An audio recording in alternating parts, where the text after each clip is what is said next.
good morning po sa bawat isa sa atin. Dong Henry Vlogs po nagbabalik at sa umaga pong ito. At sa ating pong video na ito ay gusto ko pong itampok sa inyo. Sino ba talaga si Pong o si Jerwin Paul? So, sa mga hindi pa lubos na nakakikilala sa kanya, ay isa pong pagkakataon na makilala natin siya ng lubusan. Sino ba talaga si Pong TV sa aming pong pamilya? So, kung ngayon ka lamang po na punta sa aking pong channel, please consider to subscribe Dong Henry Vlogs at sa kay Pong TV Official. Of course, huwag po natin kalimutan ng pag-support sa Kuya Bal Santos Matubang, Ate Edna Vlogs, Kalinga Prab at sa lahat ng mga Kalinga partners. God bless po. Okay, so huwag natin patagalin pa. Let's go! Si Pong ay pangalawa sa akin pong anak at siya mga agwat mula sa kanyang kuya. Siya po ipinanganak bilang cesarean. Nahirapan si Ate Merlin na magluwal sa kanya dahil siya po ay napakalaki. 9 pounds po siya nung siya lumabas sa kanyang mama. So, from Quezon, southern part ng Palawan, ay pumunta po kami ng city. It takes 5 hours travel sa mga oras na yon, sa mga panahong yon.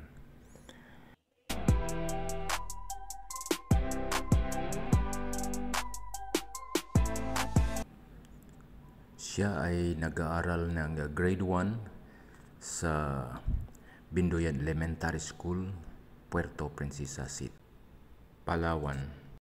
Grade 1 hanggang grade 2.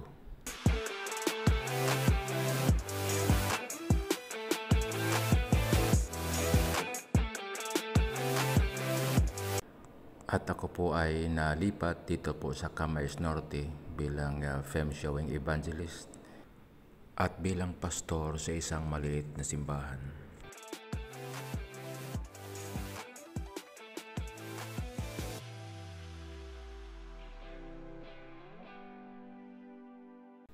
Siya ay nag-aral ng grade 3 sa Talisay Central School, Talisay, Camarines Norte. At sunod na taon ay lumipat na naman kami doon sa Dugungan Elementary School, sakop na ng bayan ng Daet. Hanggang sa kasalukuyan ay dito rin kami naninirahan.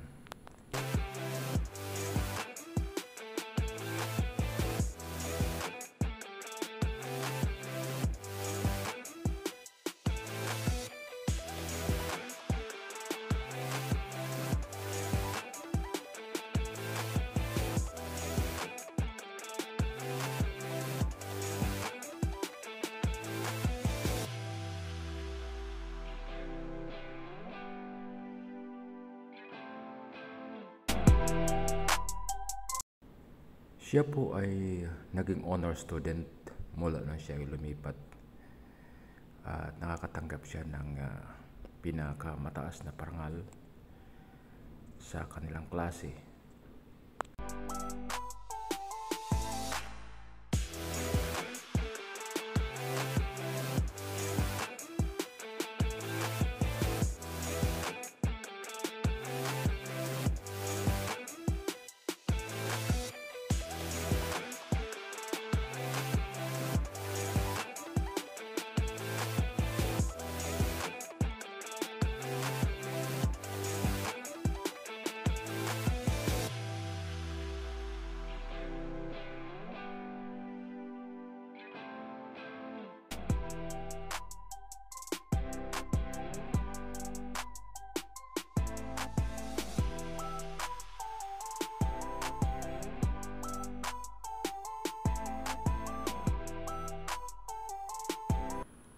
Hanggang siya ay nagtapos sa ika-6 na baitang bilang valedictorian.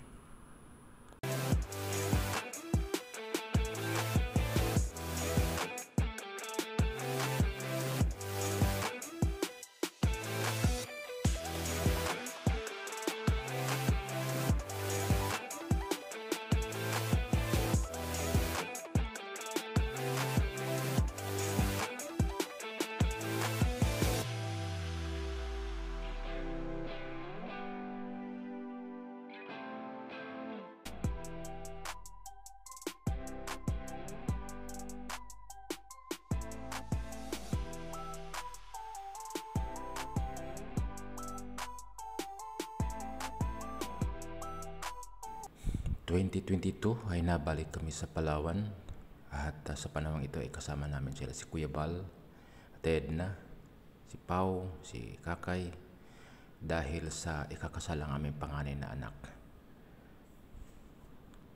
Si Kuya Bal at saka si Ate Edna ay bilang ninong at ninang sa aming panganay na anak na lalaki. Si Pongpo ay may mga iba't ibang katangian or kaalaman lalo na sa pagpipinta. Siya ay magaling sa module art, nailaban siya sa iba't ibang school dito sa Camarines Norte at siya ay nagwagi. Siya ay nailaban din sa poster making contest at siya ay nanalo bilang champion sa provincial level sa panahon yun.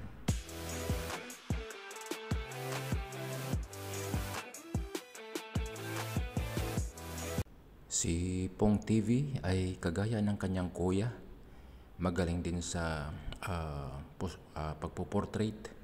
Sila po ay miyembro ng Guhit Pinas, graphite artist. Sila po ay gumagamit ng lapis sa kanilang pagpipinta, pagpo-portrait ng iba't ibang mukha.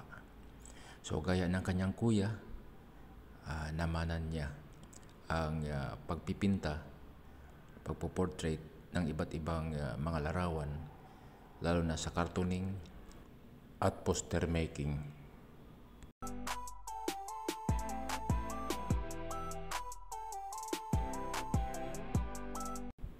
At ito ay ilan sa kanilang mga nagawa o mga napipinta.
At ilan dito sa kanilang mga nagawa ay naibinta, binibili na kahit hindi pa po tapos.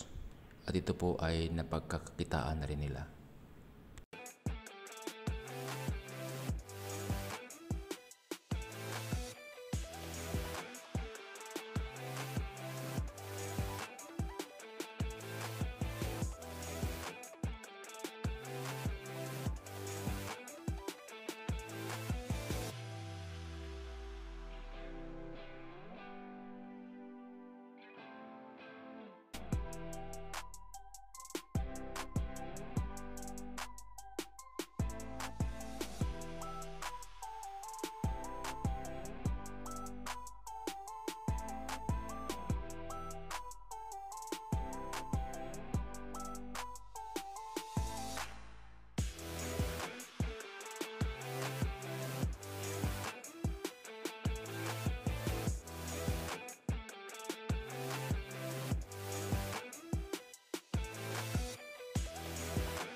Ito ay isang pinta ng kanyang kuya na hindi matapos-tapos dahil sa nakakaawa na kalagayan. Ito po ay isang Ethiopian child sa panahon ng kahirapan, gutom. Habang siya ay nagpipinta, hindi niya matapos-tapos dahil masakit sa kanyang kalooban pag ang makita yung larawang ito. Pero ito po ay binili ng isang kaibigan mula sa Amerika, ito pong larawan na ito. Siya din po ay marunong sa pixel art. Marami na rin pong nagpapagawa sa kanya. Ito din po ay napagkakakitaan na rin niya ang paggawa ng mga larawang ito, pixel art. Siya din po ay maagang na-expose sa paggigitara at alam niya ang mga string instrument, pati na rin ang pag-drums. Maaga din siya na-expose sa mga misyon at pagtuturo sa mga bata sa mga outreaches.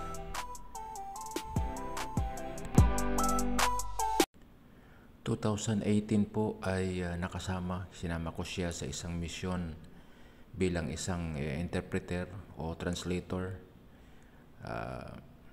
kasama ang mga Americans. Kami po ay pumupunta sa mga schools at ang area po namin sa Batangas.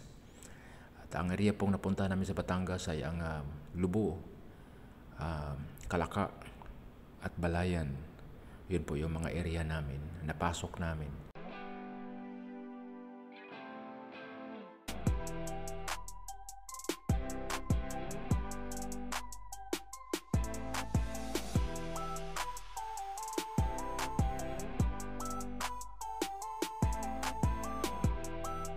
Si Pong po ay isang malambing, mapagmahal sa magulang, at palakaibigan, at maging mga bata ay madali niyang madala, makakaibigan.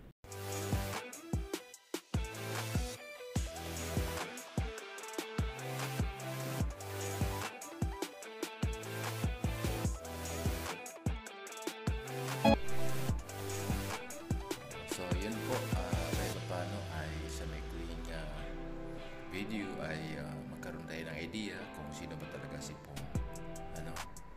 So kung hindi pa kayo nakapag-subscribe sa kanya, please consider to subscribe. Okay po, so